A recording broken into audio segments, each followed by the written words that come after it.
I just saw something on television that said some deal the Republicans have in the House for extending the continuing resolution a couple of weeks has been made. And I want to go to two people I have absolute and complete faith in. Representatives Michelle Bachmann and Steve King. How are you? Doing great. Thank you, great one.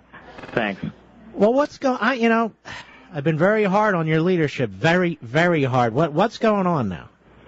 Well, we held 3 educational classes for members of Congress. The third one was held today. We also met with a member of leadership today to talk about this issue.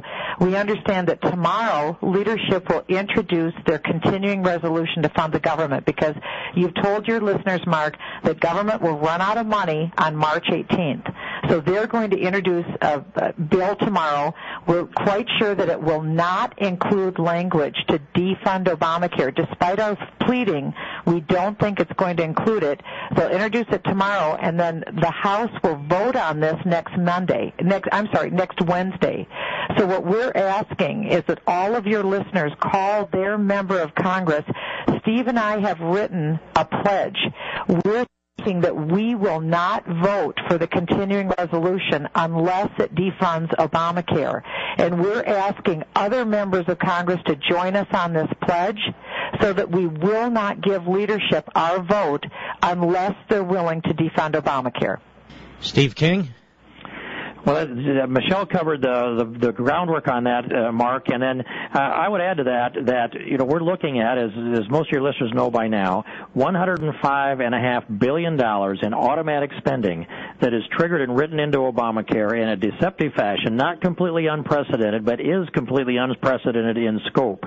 And anything that we might do within appropriations bills and in the rules of the House that would be in rules with the parliamentarian will not let us go backwards and pick up that automatic spending. That some of it goes on in perpetuity, and so we must write it into the bill. Leadership needs to direct that, or they need to allow for a waiver from the Rules Committee. You know they wouldn't allow that the last time I offered it, and now Michelle and I are standing together, and there will be others, and we will stand together on this pledge to vote no. And if enough Republicans, if enough members of Congress will take the pledge, then they will have to pull down that continuing resolution and put the language in it, and this is the only place where we can bring this thing to a crescendo and have the fight that that shuts the funding off, that implements Obamacare.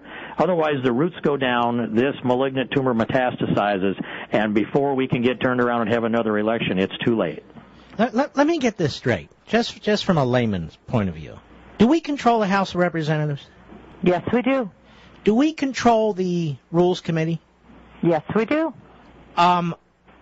Did the prior speaker and the prior majority in the House play games, stick all this spending stuff in this bill because they knew that there'd be an election, they'd probably lose, and that it would be up to the next Congress, the Republican House, to do something about it if that House wanted to do something about it? Is that correct? Mark, it's absolutely clear that that was their strategy. They wanted to hide the automatic funding. They wanted to make it as difficult as possible. And as I said to the Rules Committee, when I asked them to waive a point of order on my amendment that would have shut off all of this automatic funding, that you seem to have taken an oath to a rule, and what you've really taken an oath to is the Constitution of the United States. This is an unconstitutional bill.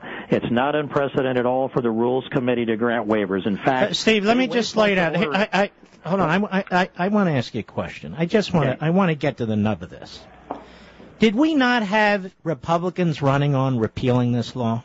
Yes, that was. Did we not have Republicans say if they can't repeal it, we're going to try and defund it?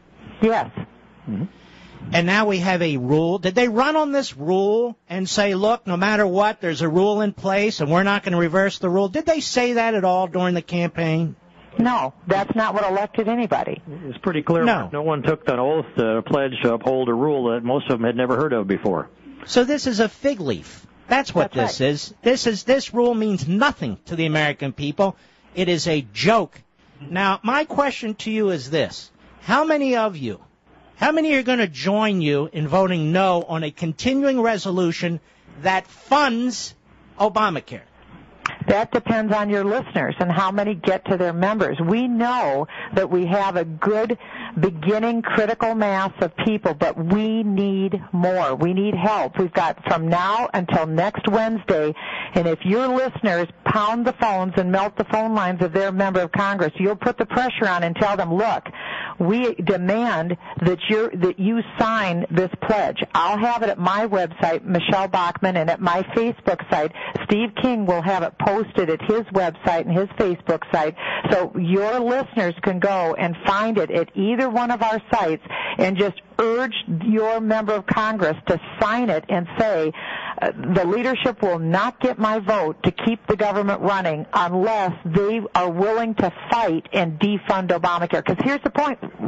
We will see. We might as well admit that we're going to be just fine with implementing Obamacare. We will have socialized medicine in this country if we don't fight now.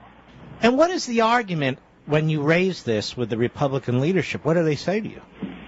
Well, the answer back is that we have a prudent approach to this, and that we're going to do death by 1,000 cuts, and we'll find our leverage point, and we have to prepare the conference now for this kind of a confrontation and a debate. I thought we should have prepared them mid-last summer for this confrontation and debate. It should have been part of the election process. Wait a minute, Steve. Often say they didn't want to face a shutdown. Steve, they ran on this. They ran. What are they preparing for? They ran. They asked us for our votes, and they promised us they would do this.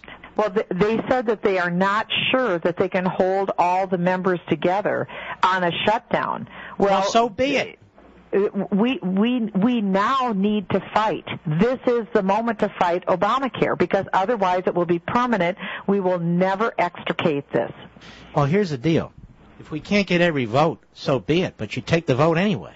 That's right.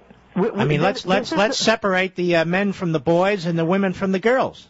That has been my line. Is that this is our moment when we prove if we're mice or if we're men. This is why we came to Congress. And if you look at that freshman class, I will guarantee the reason why we had a freshman class as large as we did was because of this issue of Obamacare. This incensed the American people, and especially the freshman class needs to hear from your listeners. Every member of Congress needs to hear from your listeners, but we need to remind these members of Congress why they were given this privilege to vote. Michelle Bachmann. Keep in mind that every Republican in the entire United States Congress has voted to repeal Obamacare. Therefore, it should be no problem for them to vote to shut off the funding for the automatic implementation of Obamacare. We already have scored them. We know where they stand, and now they'll be inconsistent if they don't stand with us.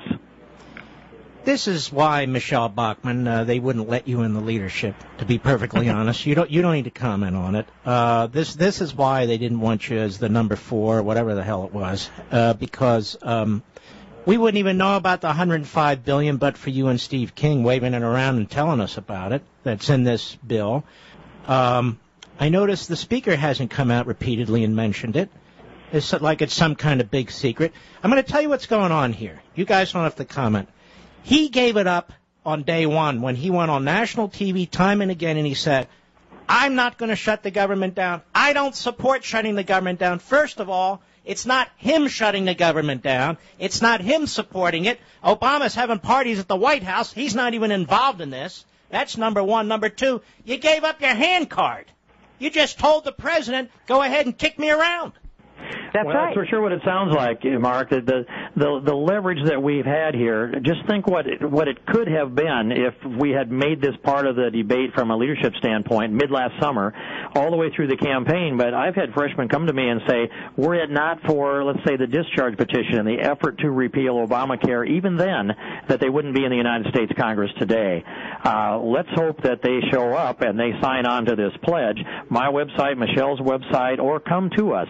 And the people across this country, They have shown up at this Capitol by the tens of thousands, and you've been there with us and pleaded for them to take their hands off of our liberty and off of our health care.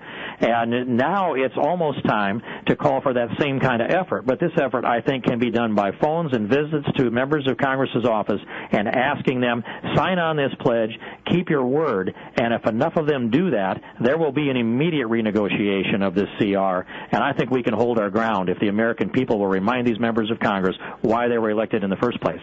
Now, you both are going to be shunned as a result of coming on this program and speaking out, aren't you? You know, Mark, the reason why I came to the United States Congress was not to play around or play patty cake. The reason why I'm here is because I believe in liberty. I believe in it. Steve believes in it. And this effort on socialized medicine, you were pounding on this for the last few years. This will change our country forever. It is the crown jewel of socialism. And the fact is, President Obama got $6 billion last year, $5 billion this year. He's already written over 6,000 pages. He's operating at lightning speed to make this the central part of our country. This was his signature piece of legislation, and he's planning to keep it and go forward. That's why he pre-wrote checks to himself that he can cash between now and 2019 so that it doesn't matter who gets elected. The results of the election will be neutralized. He'll have socialized medicine. This is the one opportunity we have to get rid of it right now in terms of funding. We'll have to come back and get rid of the bill after the next presidential election, but it will be very difficult if the Republicans decide they're not man enough to fight right now between now and the next presidential.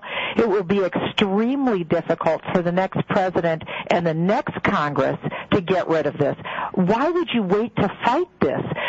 Every member of the House and Senate should be insulted that they weren't given the material fact of $105 billion to implement this bill. The American people should be insulted. This is a crime against democracy. It's a crime against the way that we do government. We rule by the consent of the governed. You cannot just slip something into a bill, and we're supposed to be okay with that.